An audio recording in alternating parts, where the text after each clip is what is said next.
Sir మనం చూస్తే గనక ఏపీ పాలిటిక్స్ అనేవి మంచి హీట్ పుట్టిస్తున్నాయి. ఇటు ఎలక్షన్స్ ముందు కావచ్చు, ఎలక్షన్స్ అయిపోయిన తర్వాత కూడా రిజల్ట్ కోసం అందరూ కూడా చాలా ఆసక్తిగా ఎదురు చూస్తూ ఉన్నారు. అవును. అయితే ఇప్పుడు నేను చెప్పినట్లుగా ఇటు చంద్రబాబు నాయుడు గారు వస్తారా? లేదంటే జగన్మోహన్ రెడ్డి గారు వస్తారా? అనే దానికంటే పిఠాపురంలో పవన్ కళ్యాణ్ గారు గెలుస్తారా? లేదంటే వంగా గీత గెలుస్తుందా? జనాల నాడి పవన్ కళ్యాణ్ గారు పట్టుకున్నారా? అనే దానిపైన ఎక్కువ ఆసక్తి ఉంది. అసలు దానిపైన మీ అభిప్రాయం ఏంటి? మీ విశ్లేషణ ఏంటి? అంటే పవన్ కళ్యాణ్‌కి గెలుపు ఈసారి సాధ్యమే అని అందరూ మాట్లాడుతూనే ఉన్నారు. హ్మ్. ఎందుకంటే ఒకటి అక్కడ పర్టిక్యులర్‌గా కేవలం కాపు ఓట్ బ్యాంకు పవన్ కళ్యాణ్ వైపు టర్న్ అయిందా లేదా అనే దానికంటే గూడా హ్మ్. ప్రభుత్వ వ్యతిరేక ఓటు పవన్ కళ్యాణ్ వైపు టర్న్ అయింది అనేది దీనికంటే కూడా కీలకమైన విషయం. హ్మ్. తెలుగుదేశం ఓట్ బ్యాంకు ట్రాన్స్‌ఫర్ అయిందా లేదా హ్మ్. అనేది. ఎందుకంటే అక్కడ ఆ సీటు కోసం ఆశలు పెట్టుకున్నటువంటి వర్మ ఉన్నాడు. ఓకే. వర్మ గారు చాలా సీరియస్‌గా అక్కడ సీట్ కోసం ట్రై చేశాడు. తను దాదాపు 5 ఏళ్ల నుంచి గ్రౌండ్ ప్రిపేర్ చేసుకున్నానని గూడా అన్నాడు. హ్మ్. ఆయన సీరియస్‌గా తెలుగుదేశం ఓట్ బ్యాంక్‌ని పవన్ కళ్యాణ్‌కి ట్రాన్స్‌ఫర్ జరిగేలాగా చూసాడా? లేదా? అనే దాని మీద పవన్ కళ్యాణ్ గారి భవిష్యత్తు ఆధారపడి ఉందనేది వాస్తవం. Okay sir. వంగా గీతకి ఈ ప్రాబ్లమ్ లేదు. హ్మ్. ఆవిడ చాలా స్ట్రెయిట్‌గా ప్రభుత్వం ప్రతినిధిగానే అక్కడ నిలబడ్డారు. అంటే అధికార పార్టీ ప్రతినిధిగా ఆవిడ కంటెస్ట్ చేసింది. హ్మ్. ప్రభుత్వం తాలూకు అంటే జగన్మోహన్ రెడ్డి గారు చాలా స్పష్టంగా ఒక విషయం చెప్పుకుంటూ వెళ్ళాడు ప్రతి నియోజకవర్గంలో. ఓకే. అక్కడ కంటెస్టింగ్ ఎమ్మెల్యేల కంటే కూడా తన పాలన చూసి నచ్చితే ఓటేయండి లేకపోతే అక్కర్లేదు అన్న ధోరణిలో వెళ్ళాడు. హ్మ్. అలాగే పవన్ కళ్యాణ్ కావచ్చు, కూటమి నాయకులు కావచ్చు. హ్మ్. వీళ్ళు తము తాము గెలిస్తే ఏం చేస్తాము, అలాగే గతంలో తామేమి చేశాము అనే దానికంటే కూడా ఎక్కువ శాతం జగన్మోహన్ రెడ్డిని విలన్‌గా చూపించటం మీదే కాన్సంట్రేషన్ పెట్టారు. ప్రతిదీ. నిజానికి వాళ్ళు ఉచిత బస్సు అని ప్రకటించారు. హ్మ్. మహిళలకి ఉచిత బస్సు అన్నారు. హ్మ్. సూపర్ సిక్స్ అన్నారు. హ్మ్.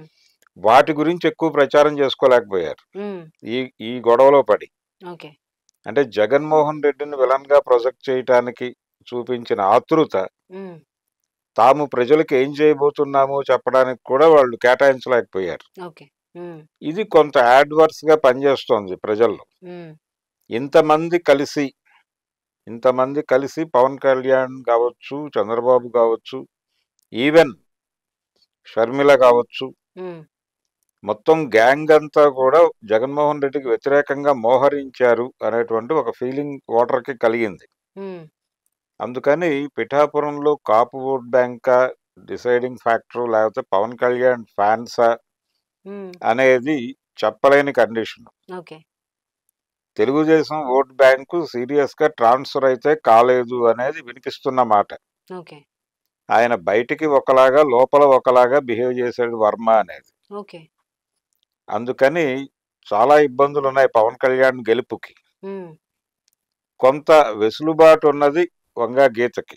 ఓకే. కాకపోతే పవన్ కళ్యాణ్ గారు కూడా ఒక స్ట్రాటజిక్‌గా బిహేవ్ చేశాడు. ఓకే.